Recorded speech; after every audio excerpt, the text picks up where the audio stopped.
سلامونه او احترامات. الله دې وکړي چې ټول به روغ او جوړ یاست او ژوند مو مخ روان وي. د یو نوي درس سره بیا ستاسو خدمت کې حاضر یم. ملګرو، لکه څرنګه چې تیر شوي درس کې ما تاسو ته ویلي و چې کله تاسو یو ژبه زده کوئ، مثال په توګه تاسو فرانسوي ژبه زده کوئ، نو تاسو باید څه نه څه بنیادي ګرامر زده کړئ. څه نه څه تاسو باید د جملې په ساخت باندې، د جملې جوړولو په طریقه باندې پوه شئ چې ګرامري لحاظ سره موږ جمله څه جوړولی شو. هغه بنیادي ګرامر چې تاسو دومره وکولی شئ چې یو جمله جوړه کړئ، دومره ګرامر بیا تاسو زده کړئ. نو د دې وجې ما دغه ګرامر ته بیا لږ توجه ورکړه. ما ویل چې او څه ملګرو غوښتنه هم کړې وه چې په ګرامر باندې باید زه ویډیوګانې جوړې کړم چې تر څو تاسو پوه شئ، تاسو د جملې ساخت زده کړئ، تاسو زمانې زده کړئ، تاسو ټنسونه زده کړئ. په فرانسوي ژبه کې چې کوم ټنسونه، څومره ټنسونه دي موږ سره،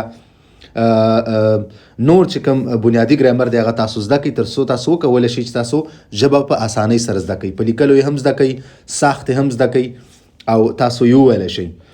نو په تېره شوي ویډیو کې موږ اولنۍ حصه چې کوم یو جمله کې راځي په هغې اړه باندې موږ خبرې کړې وي، په فاعل باندې هم خبرې کړې وي، سوژې باندې هم خبرې کړې وي. نو فاعل باندې چې فاعل څه ته ویلی کېږي او د دې څه کار دی، په نننۍ ویډیو کې به ډیره مهمه حصه چې د جملې ده هغې باندې خبره کوو. که چیرې دا حصه په یوه جمله کې نه وي نو هغې ته موږ جمله حتی نشو ویلی. ډیر مهمه حصه چې کوم د هغې ته ویغب ویلی کېږي یا فعل یا ورب. نو دا زموږ نننی درس دی. تاسو ته په سکرین ښکارېږي. په نن درس کې به زه تاسو ته د ویغب ډیفینیشن وایم چې د دې څه تعریف دی، څه ته وایي، څه ته ویلی کېږي، او یو دوه درې مثاله دي په دې کې په جمله کې د ورب څه رول دی، په دې به خبرې کوو. دغه درې زموږ موضوعات دي په ننني درس کې. په راتلونکي درسونو کې به زه بیا تفصیلي ځم د ورب څو قسمونه دي، په کومو ګروپونو کې دلته تقسیم شوي دي، په زمانو کې به دا موږ څنګه استعمالوو، په مختلفو زمانو کې د دې حالت کې څه تغییرات راځي، په دې به تفصیلي ویډیوګانې راځي.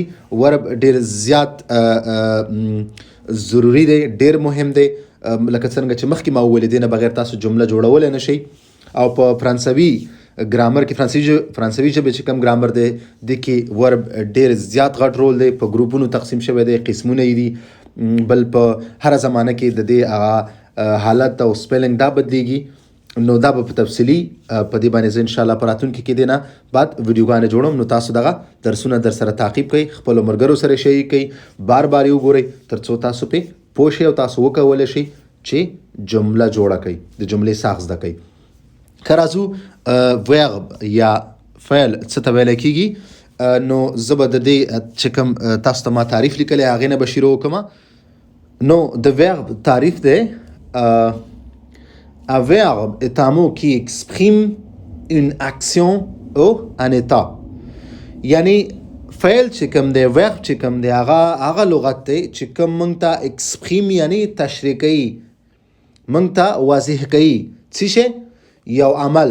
اون اکسیون یعنی یو عمل، موږ ته یو عمل تشریح کوي، او بل راته یو حالت ښیي، د یو چا حالت، د یو چا پوزیشن. صحیح دی. فعل یا ورب څه ته ویلی کېږي؟ دا هغه لغت دی چې موږ ته کوم تشریح کوي، واضح کوي، راته ښیي یو عمل. صحیح دی. یو اکسیون او یو څه شی راته ښیي. اکسیون نه علاوه اتا، سټیټ چې ورته انګلیسي کې وایي، حالت، د چا حالت، د چا پوزیشن، حالت، دا راته ښیي. نو که جمله کې چې کار کله یو فعل راشي نو هغه موږ ته دا دوه حالته ښیي.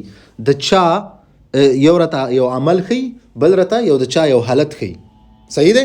لکه دلته تاسو ته ما یو دوه درې مثاله درکړي دي. اولنی مثال دی ژمانج، زه خورم. مانج چې کوم دی دلته، مانج دا یو ویب دی، فعل دی، کار دی، څه عمل تر سره کېږي، څه اکسیون تر سره کېږي، څه کېږي. صحیح دی. نو دا ځکه په دې جمله کې ویغب دی. ګوره صرف سوجې راغلی، ویب راغلی دی. صحیح دی. اول سوجې دی ژمانج او بیا هغې نه پس چې دی ویغب. نو ویغب چې کوم دی همیشه به دا د فاعل نه بعد راځي. صحیح دی. د سوژې نه به بعد راځي په جمله کې. ټول اول موږ سره سوژې راځي، لکه په دې ما تېره شوې ویډیو جوړه کړې وه. صحیح دی. نو مانج دلته چې کوم دی هغه موږ تاسو ته څه ښیي، یا عمل راته ښیي. بیا دویم مثال ته وګورئ، je suis malade. صحیح دی زه مریض یم je suis malade دلته سوی چې کوم دی دا یو ورب دی یو فعل دی چې دا زمونږ حالت ښیي زمونږ سټیټ ښیي زمونږ ویل بینګ ښیي چې اوس زه په کوم حالت کې یم مطلب زه مریض یم صحیح دی نو je suis malade دلته سوی چې کوم دی دا څه شی دی دا دلته د فعل رول ادا کوي دا دلته ورب په ځای باندې دلته راځي دا د ورب رول ادا کوي دلته په جمله کې صحیح دی دریم مثال ته تاسو وګورئ il parle پښتو هغه چې کوم دی پښتو وایي دلته که تاسو وګورئ parle چې کوم دی هغه یو عمل ترسره کوي هغه ورب دی parle چې کوم دی هغه یو ورب دی یو عمل دی صحیح دی یو عمل یو کار ترسره کیږي نو ځکه په دې جمله کې ورب چې کوم دی هغه parle دی صحیح دی نو دا ورب چې کوم دی دا په جمله کې ډېر یو مهم او کلیدي رول لري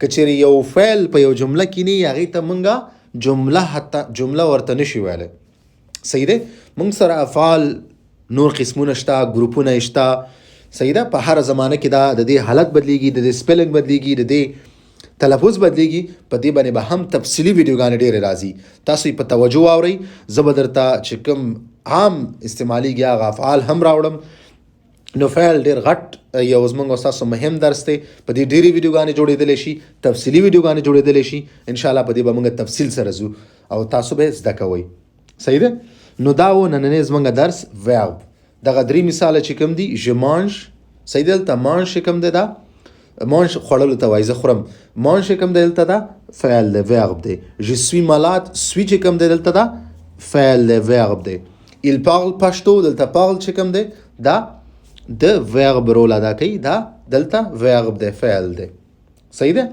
نو که تاسو په دغه نننی درس کې کوم سوال لرئ تاسو ماته په کمنټ سیکشن کې لیکلی شئ بل کوشش وکړئ هر ملګری چې دا ویډیو ګوري تاسو کوشش وکړئ په کمنټس کې پنځه مثالونه د ورب جوړ کړئ چې تاسو ته کوم افعال درځي اوس که 10 کسان دي کې ولیکي نو 10 مختلف تقریبا 50 فعلونه شو مختلف افعال شو نو دا کسان زده کولی شي نور ملګري به دا مختلف نور فعلونه هغه به زده کړي څومره ډېر چې تاسو فعلونه زده کوئ هغومره به تاسو ډېرې جملې جوړولی شئ هغومره به تاسو ډېرې خبرې کولی شئ نو تاسو ټول هر څوک چې دا ویډیو ګوري تاسو باید 5 جملې خامخا مثالونه په کمنټس کې ولیکئ صحیح ده ستاسو که هر څه پوښتنه خپله پوښتنه په کمنټ سیکشن کې پرېښودلی شئ انشاءالله په خپل وخت به زه ستاسو د پوښتنې ته جواب ورکوم ویډیو همدومره وه مننه په مخه